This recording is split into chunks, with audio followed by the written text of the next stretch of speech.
We're so grateful to all of our panelists for joining us this evening. With that, Paul, I'll pass things over to you to start us off. Great.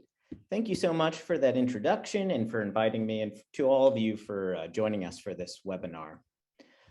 So genetic determinism has long been a topic of fierce debate in science and society. And it's, different people define it in different ways, but if we take the American Psychological Association's definition, it means the doctrine that human and non-human animal behavior and mental activity are largely or completely controlled by the genetic constitution of the individual, and that responses to environmental influence are for the most part innately determined. Basically, genes determine everything, like all of our traits. Now, a person's genetic makeup does contribute to who that person is, a fact that really no one denies. There are even examples of clear genetic determinism in terms of disease and other traits. The segments of DNA that make up a gene are translated into the proteins that are the building blocks of the body, the components that make cells function.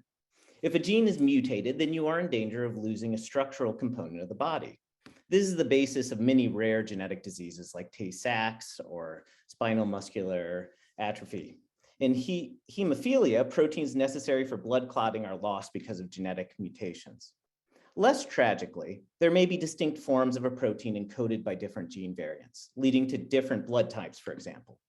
Thus, there are a lot of basic cases in which genetic determinism is clearly true. However, even many genetic diseases are not straightforwardly deterministic. There's variability in how severe many of them are, like cystic fibrosis. You can have a gene mutation for cystic fibrosis and it will manifest in different ways.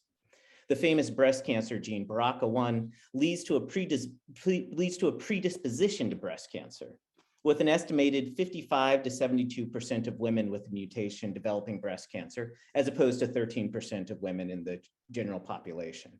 Now, that is tragic, but it suggests it determines risk and predisposition, not determines it necessarily completely. With increased genetic sequencing and newborn screening, we're seeing more and more variability in the outcomes that mutations cause. So why is there this variability in the outward manifestation of a genetic variant, what is called the phenotype? It turns out that traits depend on much more than mere DNA sequence. First, genes and organisms are always interacting with the environment. And for humans, the environment includes everything from climate and disease exposure to culturally variable things such as diet and possibilities for education. All of these factors will affect how a person develops over her lifetime. For example, deprivation will have a huge effect on resulting traits. Starvation leads to changes in height, mental development, or immune function. Smoking or exposure to pollution increases risks of cancer, causing mutations in adult cells. There is evidence that history can affect how genes are activated or deactivated in cells, even in the absence of DNA sequence changes, which is a topic explored by a field called epigenetics. So, for example, there's evidence that early deprivation can cause changes in gene expression much later in life. There's a big study done on people who were in the womb during a famine in the Netherlands during World War II, the so-called Dutch hunger winter. Children who were born immediately after that winter eventually had higher rates of obesity and diabetes, which some have attributed to changes in gene expression, but that were caused by early experience. This all shows that environment, history, and development all interact to shape one's traits. Even if we just stay at the level of DNA sequence, generally a single gene will not determine most traits. This was known before, but the Human Genome Project revealed its importance in a spectacular way. When the Genome Project started, researchers estimated that humans would have something like 100,000 genes to account for all of our traits. That's how many you would need if you needed a one-to-one gene to trait correspondence. They found that we actually have only around 20 to 25,000 genes. That's the same number of genes as the nematode worm, C. elegans, meaning that humans achieve immensely more complexity and capability with approximately the same number of genes as a worm. Thus, there can't be any one-to-one gene trait correspondence. Instead, many genes contribute to any given trait. For these reasons, most common diseases can't be traced to a single gene. Geneticists estimate that hundreds of genes contribute to a person's risk of something like heart disease. So far, I've largely been talking about the genetics of disease, which we know quite a lot about and have very good metrics for.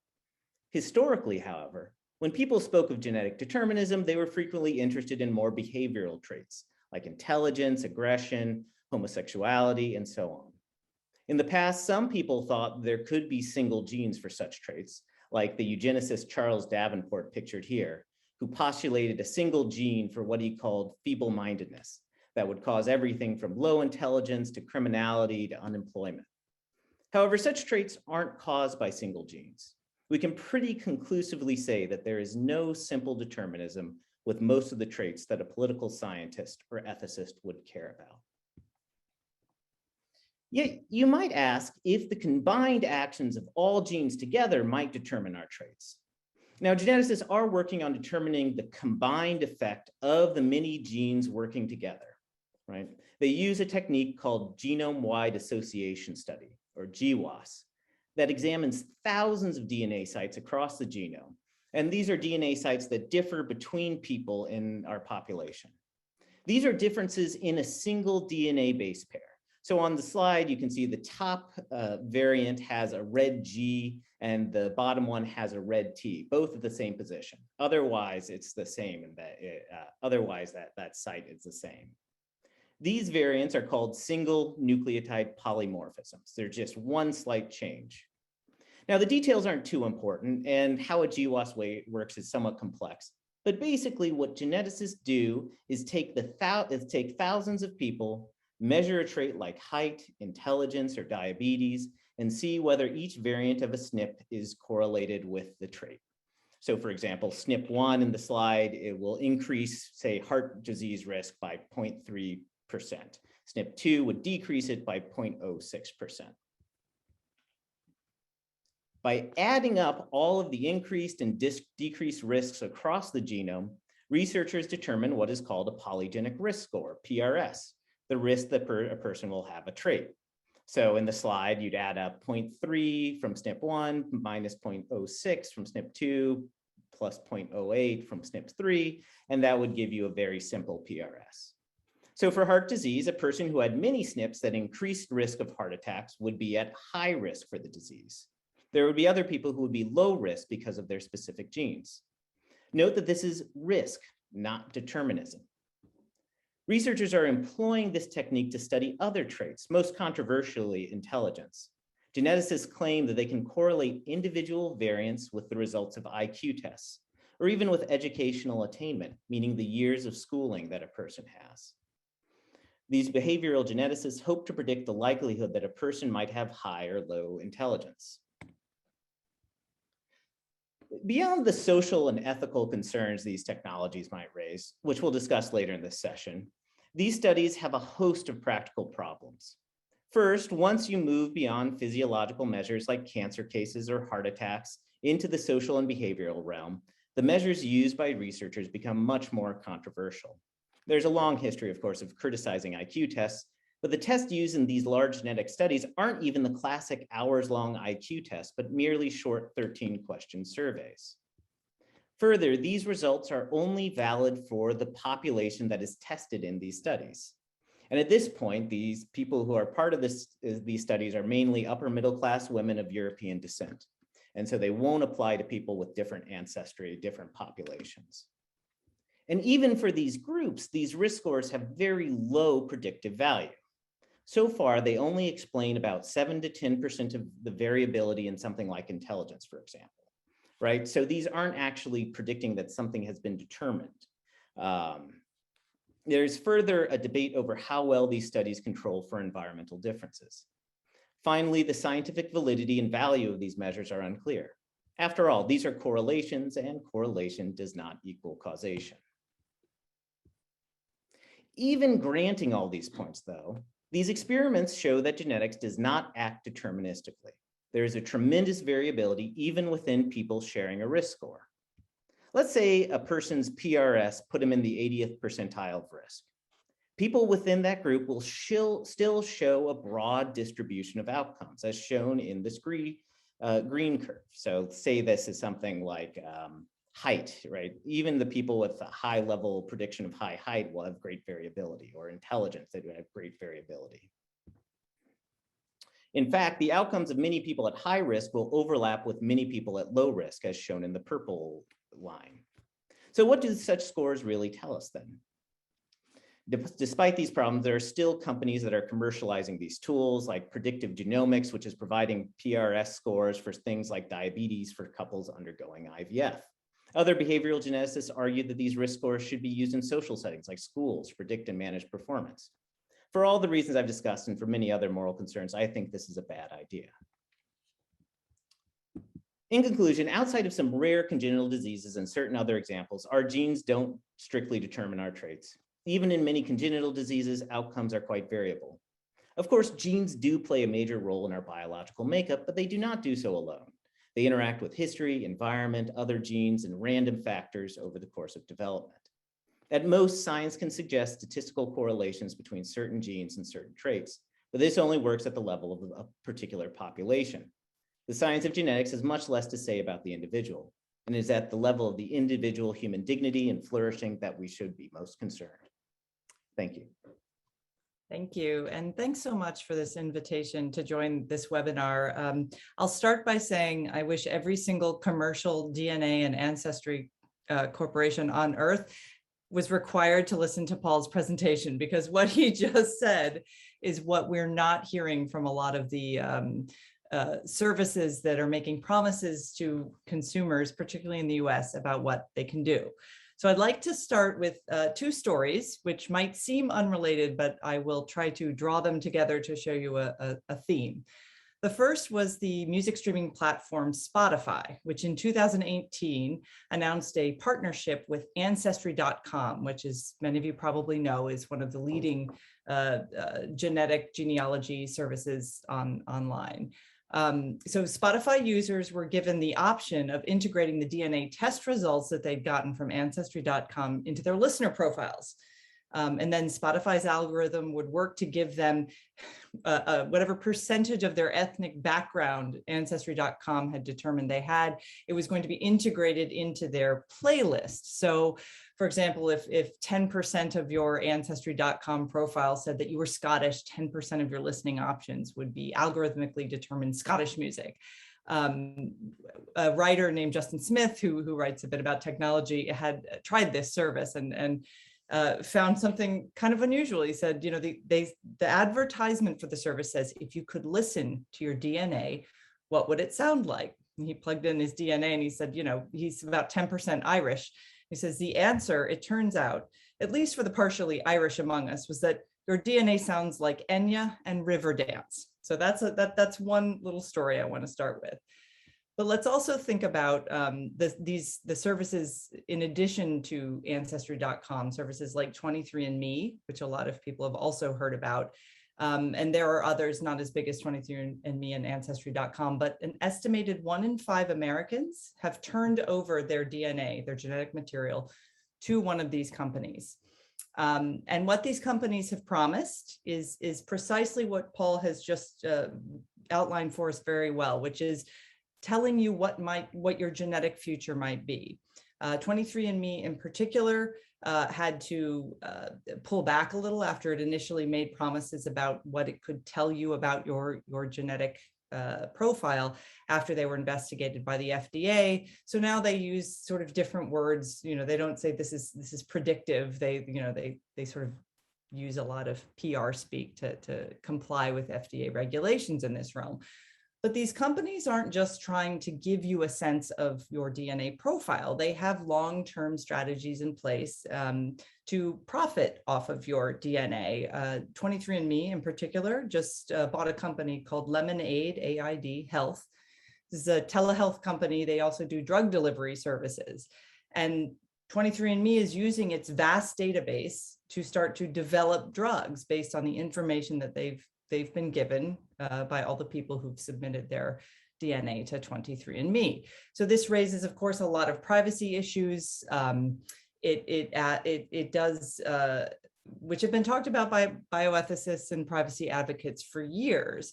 But I think we have to start to look at some of the language and promises that are also made by these companies, because they're being accepted credulously by the public. This idea that that these tests can determine something about your future and can determine something about who you are as a person.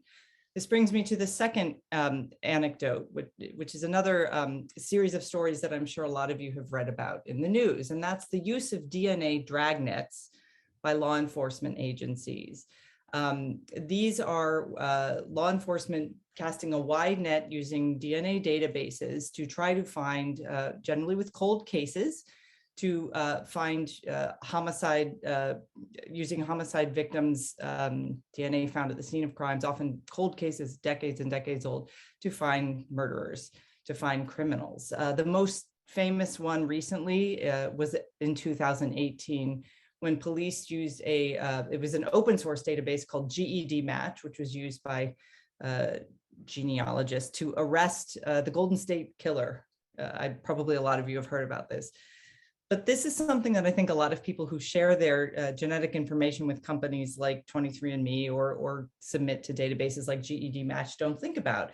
They're kind of becoming unwitting informants on potential relations to them by submitting this information. So again, the public spin on these sorts of stories are, who would be against sharing this information? It caught a killer, it caught a serial killer, it catches rapists, murderers.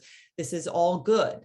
This is a good thing for society to have this power to be able to use these databases for this purpose. I actually think both of these stories in different ways, though, raise some very important questions that I hope we can discuss tonight. And that's thinking about the human person and thinking about how, whether you're talking about DNA dragnets by law enforcement or 23andMe and all its products and promises, many of these assume a certain degree of genetic determinism to be true, even though, as Paul correctly showed us, it's really much more complicated. But I think what they also do is encourage a way of thinking about technology and about the power of DNA information. They encourage a way of thinking about what it means to be a human being with free will. And what I mean by that is that many of us believe that a person is not defined by their DNA. They're not defined by their race or their sex. Human nature is what defines us. We are flawed human beings. We are created in the image of God. And there's a sense of our lives being a gift, not something that we can identify, engineer, hack, or fix. And I think what a lot of these companies who are embracing consumer genetics and talking about genetics as predetermining our future see DNA as code that can be hacked, code that can be changed, code that can be improved, rather than evidence of something far greater, a human being with an embodied soul, a human being with free will, personhood, and all that is entailed in that. So I think what I would encourage us in our discussion in the next hour or so to think about is what it would mean to live in a society that has that sort of approach to genetic information. Because I think most people are not going to think about these tests with the sophistication and insight that medical professionals have simply by dint of their training. They're going to think like the people who joined some of these online dating sites did, that promised to link their genetic information to help them find people who were genetically suited to them. There are these sites. I have looked at some of them. They're somewhat shocking. Even if you believe that's the case, which is, of course, scientifically is not true, what it does is again, it creates a worldview that thinks it's best to find people who are like us. And what does that mean for how we treat others, people who are outside the circle of what some genetic test might have determined to be like us? So I think even if we can put important breaks, oversight, and regulation over the use of, for example, CRISPR, genetic engineering, the kinds of things that have worried bioethicists of late, there's a form of social acceptance of the engineering mindset that we also need to think about and combat here. And that is emphasized by these companies, reinforcing, however subtly, the idea that our genes have a determinative factor in who we are. And I think it leads ultimately to a very crude way of looking at our lives that degrades our sense of personhood. And it's quite fatalistic, actually, if you follow it to its logical conclusion. So it it undermines the idea of initiative and free will. I think it risks making people feel apathetic about their role as citizens. And I think it's dangerous in the sense that it can be harder to combat because we have to make a moral argument, a persuasive moral argument that says all of these conveniences, all of this power to determine all of these things about our genes, all of that comes secondary to personhood and the way that we think of ourselves as people. So the promise of genetic testing, the promise of many of these consumer genetic opportunities, they can and will hopefully produce some results that will help people be healthier and live happier, healthier, longer lives. But they are also, in a subtle way, claiming that they can solve a spiritual problem, when what this really is a technical medical issue. And the spiritual problem that I think a lot of them market their products doing is helping you determine those important questions. Who am I? What is my purpose? Why am I here? What is my future? What are my opportunities? How much freedom do I really have? And what are my obligations to others?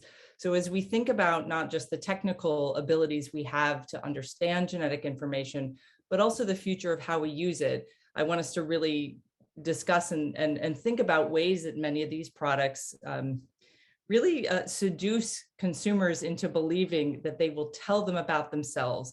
And I guess I will end by saying that the caveat, I think each of these boxes that are shipped to people every day from companies like 23andMe should say is information is not knowledge. Information is not self-awareness. Thanks. My job in this webinar is to briefly present the theological perspective on the questions involved in genetic determinism. And as I'm sure everyone is already aware, for Catholic theology, freedom, which is oftentimes by theologians or by the church called self-possession, is a truth that must be held by the faithful because it's logically necessary to affirm what God has revealed. One could certainly never make sense of the notion of salvation that is central to divine revelation, to what God has revealed, namely that the Son of God has saved us from our sins, our freely committed acts of disobedience, if human beings were genetically determined in all of their thoughts, words, and deeds. Now, I want to point out that it's not a problem for the Christian faith to recognize and affirm that we receive certain inclinations from our genetics. That fits very well with what St. Paul had to say in Ephesians chapter 4, verse 22. Put away the old self and be transformed by the renewal of your mind. But if we could not put off the old self, if we could not put off our inclinations, if we could not live anew in Jesus, then of course we couldn't really even begin to talk about a free relationship with God necessary for salvation. So genetic determinism is an idea that is not compatible with the Christian faith. In this presentation, I will have little to say actually about genetics, but everything to say about animals, about the human animal, and about God. I'm going to argue that it is our capacity for language that shows, not through faith, but through reason, that we are not trapped in our genes. And I'm going to do that by distinguishing human beings from the other animals in regard to how they and us pursue meanings. I'll explain that more as we go. Both do so, but as you'll see, we do so in different ways. Then I want to explain how the human animal's way of pursuing meanings makes self-possession, makes freedom possible. And it has a great deal to do with language. And then finally, in my last part, I will draw in some other data and some other points to explain why to be human is, I think, best defined as to be a speaker about God and a seeker of God. And that's where I'll conclude. So let's start by noting something that we should all be aware of, that to be human is to be an animal. And animals are the most amazing beings in our universe. They rejoice and they play. They nurture their own young and they mourn their dead. They develop deep bonds, sometimes even with animals of other species, as dogs and humans do. Many solve complex problems and act with sophistication, with skills that astound and exhilarate us, with intelligence that challenges simple caricatures like dumb beasts or brutes. The holy monk Father Zosima in Fyodor Dostoevsky's Brothers Karamazov makes it a point of Christian holiness that Christians love the other animals. Love animals, he says. God has given them the rudiments of thought and joy untroubled. Don't deprive them of their happiness. Don't work against God's intent. Now, every animal lives in regard to meanings, what we might call sensual meanings. By that I mean, with the word sensual, I mean, because by their senses, animals interpret their environments as significant to them, and by meanings, because they move themselves in intelligible ways, both conscious and unconscious, in regard to things in their environments. So a gazelle sees the rich green grass and moves towards it. It smells the scent of a cheetah and it quickly leaps away. This is the way of all animals, and it is the way of us, the human animal also. It's the basis of the many systems of communication we find among animals. The hoots, the grunts, the growls, songs and dances, science has shown us, help animals coordinate in regard to sensual meanings: food, danger, sleep, sex. Animals learn these signals through play.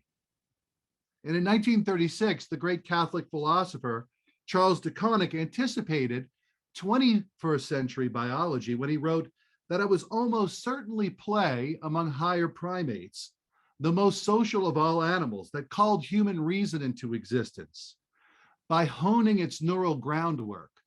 Nothing equals the seriousness and pragmatism of the lower animals who do nothing useless. He's talking about, worms and insects.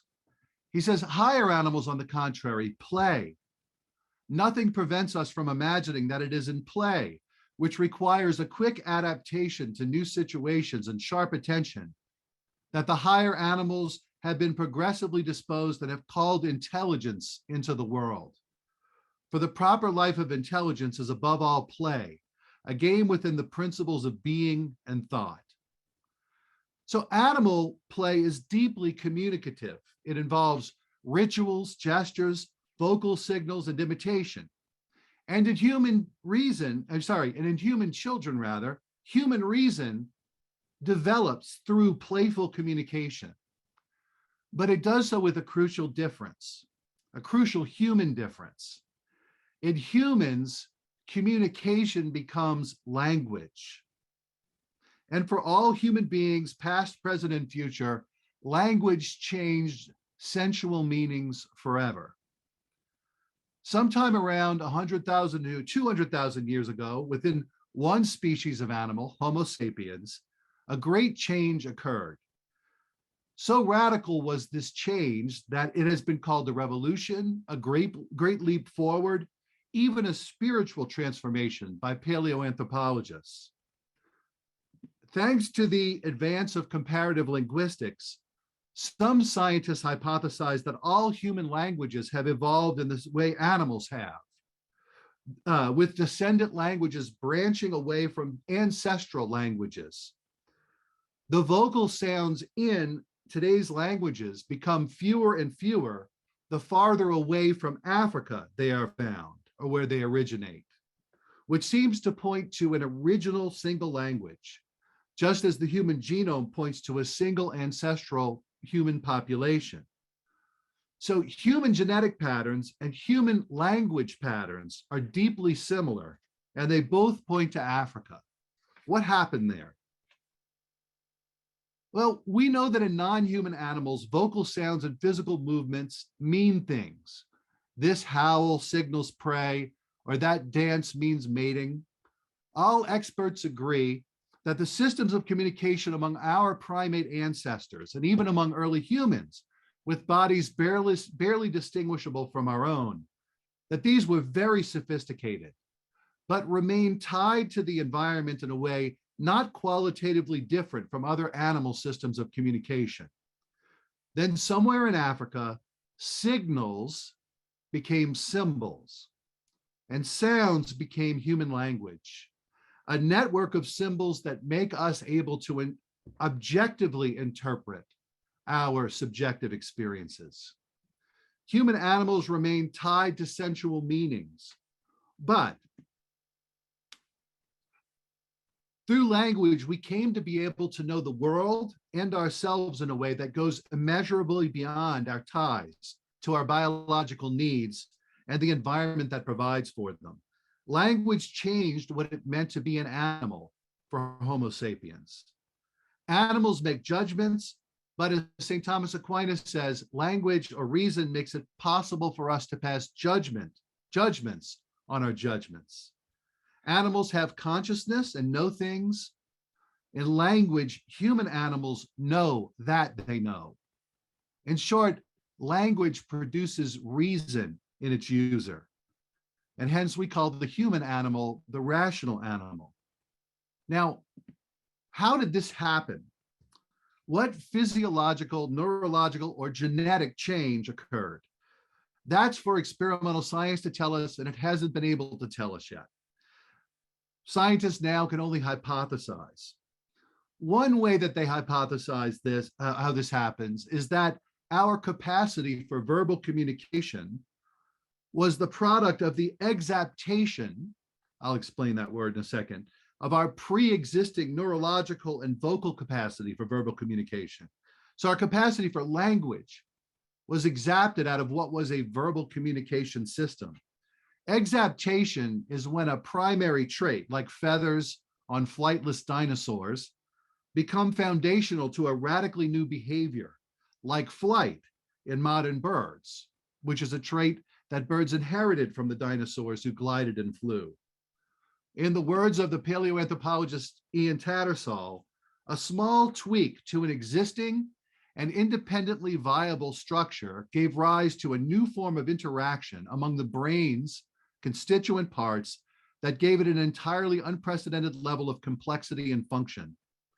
In the case of symbolic consciousness, it's talking about language there, it seems likely that a random modification of the already exapted brain plus some children at play led to the literal emergence of a phenomenon that changed the world.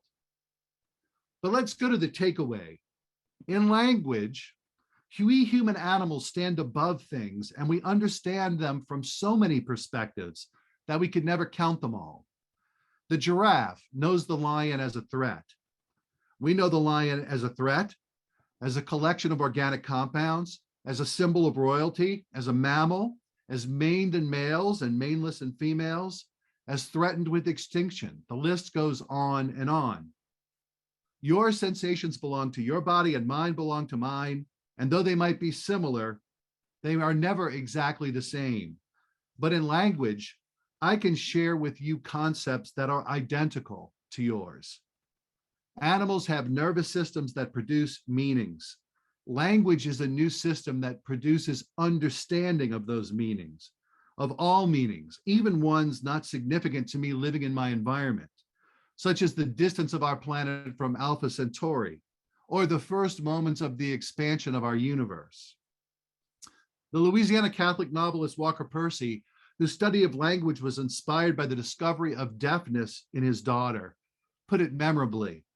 The signal-using organism, think a dog or a bird, has an environment. A language user has an environment, but it also has a world. That world is segmented and named by language. Even the gaps in knowledge are named by the word gaps. The cosmos is accounted for, rightly or wrongly, mythically or scientifically. It's past, present, and future. The environment has gaps, but the world of the language user is a totality. And it's a totality in which animal willing and unwilling becomes human freedom, becomes human rational choosing. When a healthy and hungry dog is confronted with a juicy steak, it interprets it as edible, and unless trained in some way or prevented, it will get at it and eat it. Consider now the language using animal, you or I. We'll share a version of the dog's sense interpretation of the steak. Maybe we'll even desire the steak. But through language, we can reason that that steak belongs to someone else, or that it's full of cholesterol, or that its preparation involved a masterful chef. In the words of the Dominican theologian Herbert McCabe, rational desire is desire under some description. Thanks to language, he says, I can make a decision about whether or not to eat the steak. A non-linguistic animal will desire and it will act, and in complex circumstances, it might hesitate or even not act, but it will not come to a decision. With the right neural complexity and manual dexterity, it might even make a tool to help procure steaks, like the hand axes that our evolutionary forebears began making 1.8 million years ago. It might be able to start fires to cook them as they did. But because language users can stand apart, we move ourselves in a more radical way than any other animal and can even choose against desires. We carry within us all that animal evolution has provided. And hominid evolution, indeed primate and mammalian evolution, is the rich trove from which so much of what it means to be human is drawn. But we carry all of that in a new way that is not reducible to mere communication or instinct, because language offers a way of being that is characterized by truth and love, or by lies and loneliness, whichever we freely choose. This newest kind of animal, which like the other animals is not only self-moved, but moves herself in a radically new way, can consider all that exists under a new perspective, the perspective of creation. She can ask, is this world of which I am a product and in which I live, is this world an impersonal accident or an incredible artifact? And so the linguistic animal can conceive of and address God. Some of the earliest human artifacts, let's see, there we go, such as the 70,000-year-old ritual artifacts found in Rhino Cave in Botswana, not to mention the many church buildings we see on a drive through today's city streets, show that conceiving of and addressing the divine, rightly or wrongly understood, has been around as long as language and reason have made it possible. And it has not abated, even when some modern rational animals have made denial of God their way of using language about God. To be linguistic is to be a speaker about God, and in some way or other, a seeker or perhaps an avoider of God. And it's here where the science of the animal kingdom and the theology of creation meet. Our Christian faith offers us a word, a piece of language used throughout the liturgy and in personal prayer that can show the connection and the difference between animals and humans. It's the Hebrew word amen, a word that means let it be, or so be it. Animals display an amen and they're acting according to their natures and capacity for action. Remember, as Father Zosima said, they act according to God's intent. But in Homo sapiens, the linguistic, free, rational animal, we discover a unique set of voices among the barks, the roars, the hoots, the bird song that vibrate throughout the animal kingdom. Only one of the many creatures we encounter throughout life's history on our planet can say, amen, so be it to God, freely and with understanding. And the way God says, amen, so be it to the universe. And that creature is the human person, created in the image of God, who can know the universe, the other animals and other persons as gifts, who can receive the world as a gift, and who can freely offer thanksgiving and worship of the Divine Father, who eternally utters a word, his Son, and who together eternally breathe forth love, the Holy Spirit. Thank you. Chris, thank you very much for rounding out our talks this evening. And to all three panelists, thank you very much for laying such a careful basis for what will now be our question and answer session. So let's open with this first question, directed in the first instance to Paul and then to our other panelists as well. Paul, can you say a little bit more, please, about epigenetics, possibly even beginning with a brief definition for our community? And specifically, this person who posited this question wants to know how our genes are impacted by our history. Thank you. So epigenetics is, so DNA doesn't just sit alone in the cell. It is wrapped by other kinds of proteins that are adjusted throughout life. And so those proteins are what tells the genes to turn on or turn off in a certain cell type. So you don't have digestive enzymes in your brain or neural genes like turning on in your stomach, so things like that. So, but we know that when the genes turn on can be altered by events that are occurring in your body. So that is one of the way that history can affect how your genes turn on or off. And as I said, there are other things like, smoking can cause mutations in genes in your DNA. Various kinds of deprivation can change bodily function over the course of lifetime. So life history can really shape how your development occurs and also shape even your biology over time.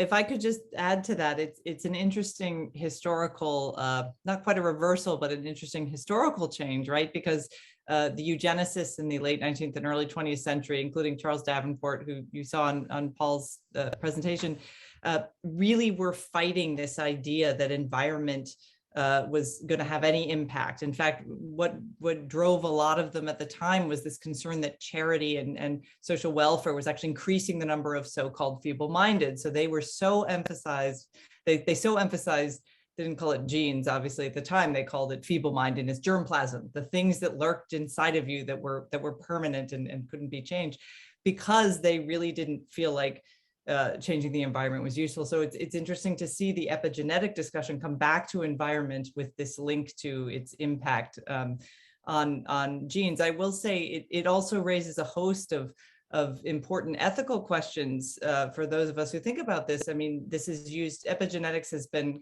popularized in a lot of research about trauma and the impact of trauma. I think it's also been very hastily invoked in situations where personal responsibility is something that those in question who want to talk about trauma rather than responsibility will quickly go to, well, it's in, I can't help it. I have that this is baked into the pie, as it were. So I think that going forward, the more epigenetic discussions and discoveries that we have, we should be having a side-by-side ethical debate about what that means for how we determine free will and personal responsibility. I would add, Paul, you may know more about this. I heard there's been a recent study at Emory that showed that mice whose parents had been shocked whenever they tried to approach almonds passed on that tendency to avoid almonds to their offspring. You heard anything about that? It's just a pretty amazing sort of epigenetic thing that's been demonstrated through that experiment. Yeah, I mean, I haven't heard about that one in particular, that experiment. Yeah, I mean, this is to agree with what Christine was saying, that this is something where like people are getting way out in front of what the research actually said. We're still at a very early stage of knowing how, kind of reproducing these results and actually getting a firm kind of grip on how it actually works. So yeah, I haven't heard about that experiment though. And Christine, your comments set us up perfectly for our second question. Daryl Downing's essay published in America Magazine states, quote, "We all sin because we have inherited from the very first living things on earth a powerful tendency to act selfishly, no matter the cost to others. Free will enables us to override this tendency, but only sporadically and with great effort. We more readily opt for self," end quote. The question is this: we call this selfishness sin in human beings, but not in non-human animals. If we are imago Dei and the products of Darwinian evolution, so both and, how do we argue well for free will and virtue? Okay, so I think Chris should take this question first, and then I can add to it, because it's very much in keeping with a lot of what I think his presentation said. So if you don't mind me kicking the can down the road to you, Chris, and then I can. Oh, sure. No. Yeah, I've actually heard that presentation by Daryl Domning. I've been present for him giving it. And what he says is very interesting. He says that now we can say that moral evil is simply just physical evil, using two terms from the classical philosophical distinction Augustine made, right? Physical evil would be like a genetic mutation that causes a handicap in a person, or everything from that to a volcano erupting on Mount Vesuvius or something and destroying Pompeii.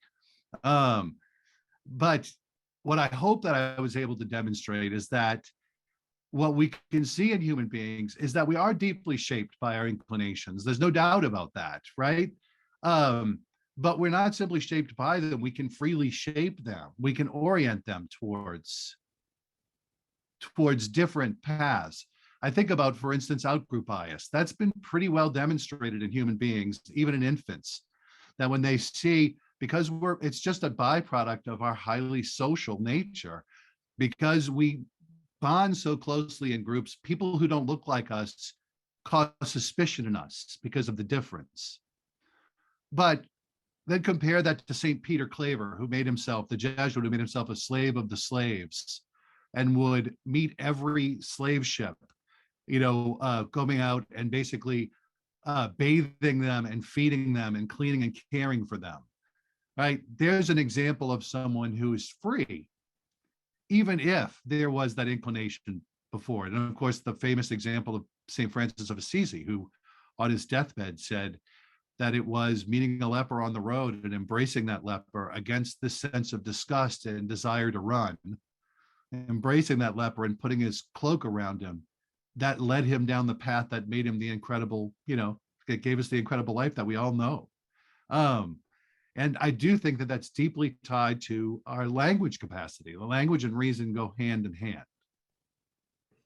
I would add to that, particularly with regard to language and how we define and label things, both in-group and out-group tendencies, that, at a time when this nation in particular is continuing to be more secular, secularization trends have been pretty steady, worrisome to people of faith, but there they are. There's plenty of evidence for it. We actually have seen a real remoralization of the use of language in the political sphere and the cultural sphere, right? So suddenly there's a lot of moralizing going on about political views in kind of opposition to secularization trends everywhere else. So I don't think that's a coincidence. I think that particularly when we start talking about who we are as people, defining ourselves against the outgroup has become culturally acceptable in a way, thanks in part, and I know some folks on the chat mentioned it, thanks in part to our technological power, social media, the internet. And it does seem like the more we know about the details scientifically about who we are as human beings, which should bring us closer together, it's actually, we see at the cultural level, a lot more divisiveness. And I think just in general, it's good to note that these questions of the relationship between free will and our material body is not a new thing. I mean, we are this weird thing of a spiritual creature that's also a bodily creature, right? And philosophy has been trying to figure this out for 2,500 years. You can go through the history of theology and find example after example of determinism, material determinism, and how do we get out of that?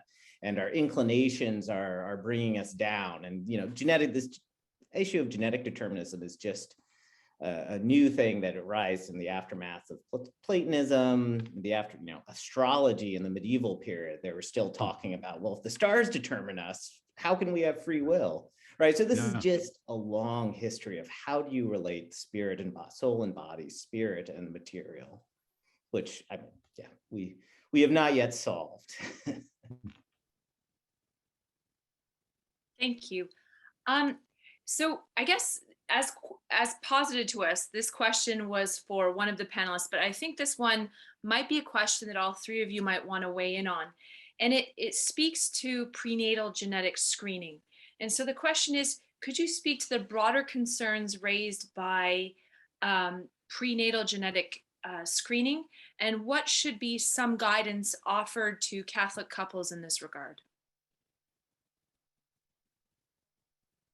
I'll take the first shot at that, which is that given if you've studied the history of eugenics, as some of us have, we practice eugenics. People like to think, oh, well, the state doesn't impose or sterilize so-called feeble-minded people anymore, and we're not Nazis. So we solved that. We solved that riddle. We don't practice eugenics at all. Of course, we practice eugenics. It's voluntary, it's consumer-driven, it's individual decision-making, but it is upheld by a medical establishment that has decided that if you can, you should. And by that, I mean, if you can test, for example, Down syndrome, you should offer that to every parent and encourage them in a counseling situation of all the risks of having a child with Down syndrome.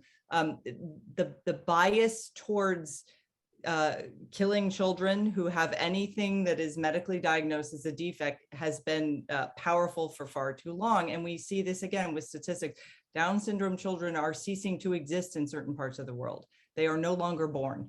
And that is eugenics. And I do get a lot of pushback from secular friends of mine when I say that. I'm like, well, that's eugenics. As to practical advice, there are two prongs here. One is that I think the medical establishment needs to do two things. One, more humility about what those tests actually can reveal about risk. And I know Paul speaks to this a lot in his research on risk. The selling of the idea that we can give you a thumbs up or thumbs down on whether your kid's going to be healthy and perfect, like that's ridiculous. But that is actually how a lot of scared parents approach these tests. That has to change. The other thing that has to change is the idea that difference or disability or anything that isn't some sort of culturally acceptable norm is harmful or bad, that there's no grace in a life that doesn't look like, a Kardashian. I mean, I'm being hyperbolic here for a reason, but this idea that there isn't some importance to human life if it doesn't look like what our expectation for that life is, and seeing a child as a gift. That is something that I think as a culture we have gotten so far away from and really need to return to. And that's a separate issue from a lot of the politicized issues about life. And I think it's a really important strand because it's about acceptance. And it's a weird juxtaposition at a time where tolerance is a virtue everyone upholds. There's so much intolerance for disability. There's so much intolerance for imperfection. I think we need to encourage more tolerance of both of those things. Yeah, I'm in my office in Geddes Hall at Notre Dame, and I'm right on the floor beneath Alistair McIntyre's floor, which is right above me. And I just strongly recommend to everyone to read his book, Dependent Rational Animals, in which he demonstrates that one of the flaws of Western ethics has been this idea that somehow there's this ideal human being, and then we begin to talk about what the ideal human being would do in terms of capacities, et cetera. When in fact, all of us are dependent, contingent. Every one of us has some kind of difficulty or handicap compared to someone else who might not have that. And that maybe we ought to start thinking about us instead as finite, right? Imperfect creatures, and begin to try to understand things that way. His animal study, if you're interested in what I was talking about, he does an incredible job of talking about studies of dolphins and relating that to studies of human beings, or the difference between dolphins and human beings, which I think is amazing. So I completely agree with what everyone has been saying. I mean, the expansion of eugenics against people with disability is frightening. I think I am afraid of and everyone should read Alistair McIntyre, of course. But I am really afraid about how the expansion of even adult genetic testing is also going to kind of lead to further kind of prenatal testing, right? As you do, people do it in adults. They go, oh, I have this, recessive trait that could do something. We're not quite sure what, but we better do more intensive surveillance of pregnancy, right? So it is just kind of increasing this fear of disability. Once you see the possibility for, this kind of risk in yourself, right? It just leads to the companies are kind of have a kind of incentive to expand that fear, that risk, that use of testing. And yeah, and we've seen that now we're having blood tests for genetic disorders, things like that, which are wildly inaccurate according to New York Times reporting. And this just makes it much easier to kill those who we don't accept because they're different. Thank you all so much. Friends, we're gonna keep going, but I'm gonna formally conclude our session for the evening. For those who need to get off, we have hit the end of the hour. I want to thank our panelists so much, and for all of you for attending. Be sure to sign up for our final panel in our spring webinar series, Editing Humanity, Creating with CRISPR, on Tuesday, April 19th. You will also receive a survey shortly after we conclude the webinar. Your feedback is very important, and we really take it to heart when planning our webinar sessions. So with that, I want to thank those who need to get off for coming, and I'm going to launch us back into our next question. So Paul, you touched on this a little bit with your last answer, but a question came in: how much should we seek to know about our genetics, and how might increased knowledge impact our ability both positively and negatively for living a flourishing life, even in light of potentially increased knowledge about risks of disease, etc.? Yeah, this is a question that I'm working on right now, and it seems that yeah, we do more and more of our medical care is related to preventing future risks. And in many ways, if you're at high risk of something, that's good, but it's becoming clear that we're over-treating a lot of risks of things like over-screening, and these all have side effects in terms of costs, in terms of anxiety, in terms of unnecessary surgeries and biopsies for people who've had screening. So this is a big question in the medical community. And I think a lot of this genetic testing, what it does is it causes anxiety. It makes you think of yourself, as some anthropologists have said, as a patient in waiting, right? You're just waiting for that disease to hit, and you're always surveilling yourself, which I'm not sure is the most healthy kind of way of relating to our bodies and our health and the future, right? Let tomorrow's troubles concern themselves, right? Worry about today. So that would be my answer. But of course, I think there are some clear genetic tests that have actionable responses that, what makes sense. I think genetic testing, if you have some kind of seeming disorder, can help with diagnosis. So yeah, I would not want to throw the entire enterprise out, but I think we should be very cautious as to how these things expand. There's a really lucrative consumer market for what's now known as the worried well, and I think some of them fall into that group that you mentioned, Paul. And you're right. Obviously, there's genetic tests that are useful for people to have, particularly for therapeutic reasons. If they know they're at likely to develop a certain disease down the line, they can take measures immediately. It's interesting to me, I think, when you think about technology and the internet, which I spend some time studying, there's this idea of a right to be forgotten. And this is the idea that, all the crazy stuff we did in middle school or high school that's, permanently encased in an internet archive somewhere, we have a right to have that disappear, like in the old days when, everyone's photographs faded in a shoebox in someone's attic. But I think there's a similar sort of impulse here, which is for individuals who might be offered the option of knowing their future, the right to an open future. And this is obviously discussed by bioethics folks when it comes to prenatal genetic diagnosis. But I think more and more adults are starting to think about, should I have an open future?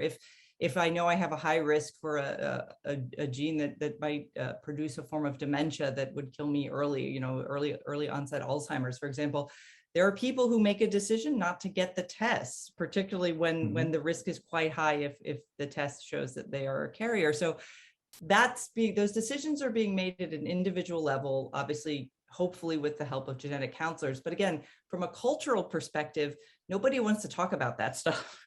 It's one of those ethical quandaries that real people every day sitting alone in a doctor's office have to think through. And I worry that there aren't enough cultural and social resources for those folks unless they happen to know someone in bioethics who can give them a few Yeah. books to read. And we need, again, we need to help people who make those decisions about how much they want to know and how open their future can be based on their own needs.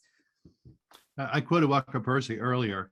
He was fond of saying science can tell. He was a physiologist before he became a pathologist before he became a writer. And he liked to say that science can tell us everything about everything about everything except what it means to be human, to be born, to live, and to die. And I think that's true. I mean, okay, so I find out now that I'm genetically destined for a cardiac event in my early 50s. I'm in my early 50s now, but okay, let's say I'm just speaking as a thought experiment here, and that it's quite likely that that's going to happen to me. How does that change how I live my life? No one seems to be able to answer that question. All of the worry porn you find on your news feed is all about freaking you out, but never bringing you to ask the question, what would it mean to have a meaningful life? And so it just seems to me that in itself gives the lie to the way we're approaching things now. It's more about scaring us out of our money, Christine, which is a point you've made a few times. So. Thank you. We have one final question, and that is, who in the non-theological scientific world recognizes the limits of the deterministic paradigm? That in fact, this paradigm is not a necessary commitment of good science. The questioner here wants to find these allies so we can build bridges and engage people who are behind this deterministic outlook so that we don't repeat mistakes as a society and civilization. I mean, my instinctual answer would be talk to a parent. I mean, there's actually something about the process of raising a human being that makes you throw all of those things, even if you were the type of parent who had, the checklist before the kid arrives. There are communities to be had among people raising children who can speak to, especially if you have more than one child in your household. I happen to have twins, so I am like running a behavioral science experiment. It's great because I can do the same thing and get two wildly different reactions. But parents, people, and educators who spend a lot of time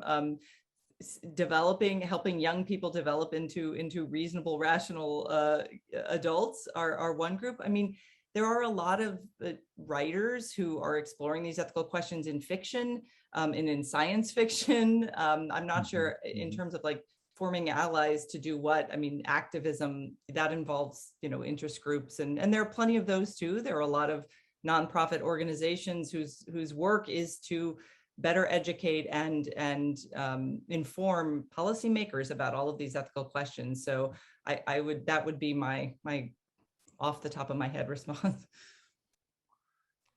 Sorry, go ahead. Yeah, I mean, I think there is a broad group of people in the scientific community who push back on this behavioral genetics. There's been a couple of books. Paige Harding had one, and this blueprint by Robert Plomin have done a lot of this genetic determinism kind of things. And there was enough, there were positive reviews of them, but a lot of scientists push back about this kind of deterministic framework. And yeah, I worked in genetics labs for almost a decade, and most scientists don't think about these things, or certainly don't think that people are determined. I mean, that's just not on the day-to-day on the bench. That's not true. And even in scientific literature, they don't talk about that. So it's only the certain scientists who are writing in popular, write these popular books where they make these kinds of claims, right? So I don't think it's but I think what Christine said in her talk is very important. This shapes a worldview that goes beyond science through these kinds of popular communications. So yeah, I think it is important to kind of find all those scientific allies and also push back when these kinds of popularizations come out with this very kind of naive genetic determinism that they try to push. I think that there's interesting trends among in biology. I don't know if they'll be allies or not, but the extended evolutionary synthesis, the idea that you can see reciprocal causation, like Richard Dawkins wrote that book, The Selfish Gene. And for him, we're just giant lumbering robots being driven by our genes to replicate our genes. Well, actually, we know now that genes and culture co-evolve. Here's an example. My human hand, compare my hand to the hand of a chimpanzee. Why is my hand like this? Well, because for 1.8 million years, we were making hand axes.